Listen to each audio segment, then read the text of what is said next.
The story of Sarah, also known as Sarai, is an important narrative in the Bible, particularly in the book of Genesis. Here's a detailed overview of Sarah's story. In an introduction, Sarah was the wife of Abraham and played a crucial role in the early history of Israel.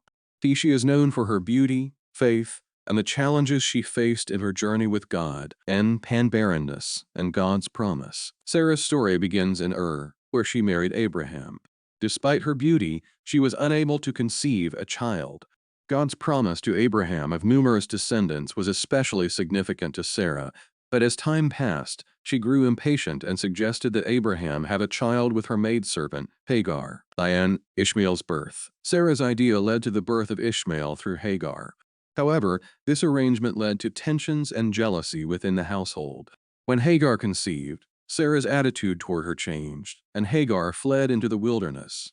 An angel directed Hagar to return, reassuring her that Ishmael would also become the father of a great nation. The promise of Isaac. God visited Abraham and Sarah, reiterating his promise of a son through Sarah. Sarah overheard this conversation and laughed in disbelief, leading to the name Isaac, which means he laughs.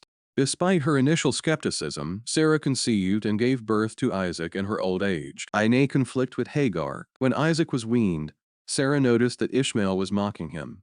She insisted that Abraham send Hagar and Ishmael away, fearing that Ishmael might inherit along with Isaac. Abraham was distressed, but God assured him that he would also make a nation from Ishmael. Hagar and Ishmael were sent away with provisions, the visitors and the promised son. When Isaac was a young child, 3 visitors, angels, came to Abraham and Sarah to confirm the promise of Isaac's birth. One of the visitors prophesied Isaac's birth for the following year. This event further solidified God's promise and showed Sarah's importance in the narrative. In death and legacy. Sarah's death is recorded in Genesis 23. She died at the age of 127 in Hebron. Abraham purchased the cave of Machpelah as a burial site for her, which later became the burial place for him and other patriarchs. Sarah's faith, her journey from skepticism to laughter, and her pivotal role in the fulfillment of God's promise left a lasting legacy. And a New Testament reference. Sarah is mentioned in the New Testament in the book of Hebrews, Hebrews 11:12, where her faith is highlighted as an example of trust in God's promises. Sarah's story is one of faith, doubt, and eventual fulfillment.